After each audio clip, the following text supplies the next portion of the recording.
Përshëndetje të nderuar miq, ja ku po ritakohemi ditën e sotme, si me thënë takohemi pak, por më mirë pak se fare. Tani do të flasim pak më gjerë për një koncert i cili u organizua me datën 11 tetor nga Bala Events në Bruxelles të Belgjikës, atje ku do të duheshte të performonte në fakt Egli Tako, Fero, duheshte të performonte Klajt Haruni dhe Bruno.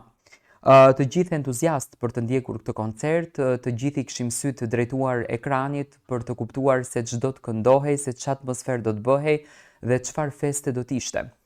Por, nga momentet e festës, do me thënë pikërisht të datës 11 tetor, edhe pse Egli nxori video, Fero nxori video, të gjithë publikuan video, vetëm e vetëm për të sjellur pranë publikut një emocion të papar, Egli Tako rezultoi së bashku me të gjithë artistët e tjerë që të mos jetë pjesë e këtij organizimi, të mos jetë pjesë e këtij eventi. Dhe kjo gjë ngriti një pikpyetje shumë të madhe te publiku dhe publiku erdhi me dyshime se çfarë konkretisht ndodhi në atë mbrëmje. Nuk patëm sqarime, nuk patëm reagime, nuk patëm lëvizje nga asnjë, as nga organizatorët, as nga artistët, domethënë askush nuk tha asgjë.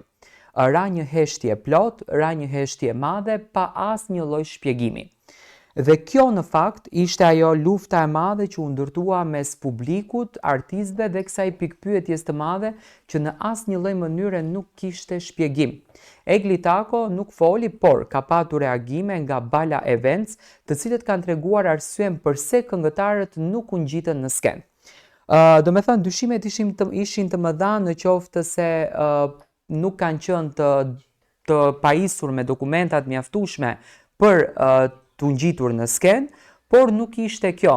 Nga reagimet e Bala Events, të cilët janë organizatorë të suksesshëm ndër vite në këtë drejtimin, kanë treguar që artistët nuk kanë preferuar që të ngjiten në skenë sepse numri i publikut nuk ka qenë aq i konsiderueshëm sa në fakt artistët vetë kanë kërkuar.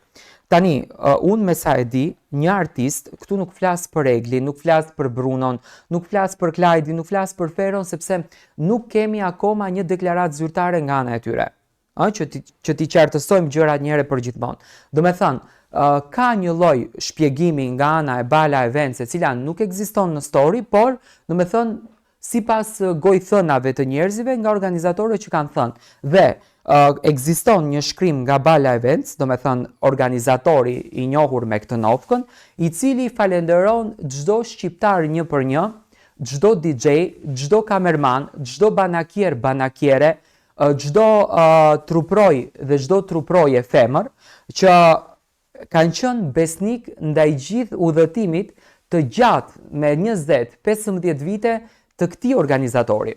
Dhe nga informacionet që kam unë për këtë kompani organizimesh, janë të jashtëzakonshëm. Për shembull, e njëjta kompani para disa muajsh e dërgoi Gjestin në Bruxelles dhe ambienti, klubi ku ishte përzgjedhur që të bëhet festa ishte i stërmbushur me shqiptar. Por tani këtu dua të sjell një intervistë të një artistes dhe një mikes time që dua ta përshëndes, të Eli Malaj në Kosovë, që dha një intervistë dhe ishte pikërisht kjo pyetje adresuar kundërdrejt saj.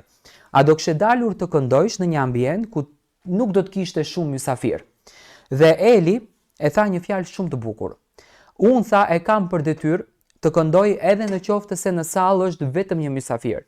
Sepse kushdo që për mua bën kilometra, harxhon lek për karburant, harxhon lek për të marrë një pije, ai më ka respektu mu. Dhe detyrimisht artisti duhet ta vlerëson respektin.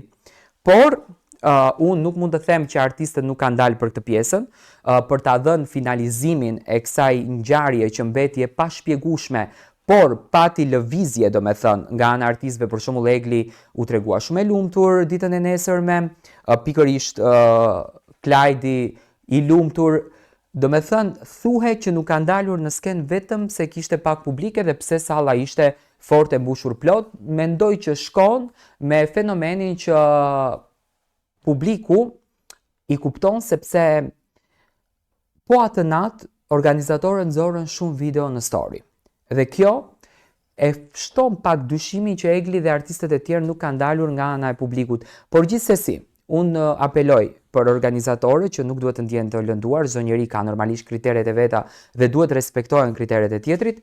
Unë mendoj që Egli do të shëndrit në koncertet e radhës dhe unë e pres me padurim. Takohemi në videon e radhës, vazhdoni subscribe, follow në faqet tona.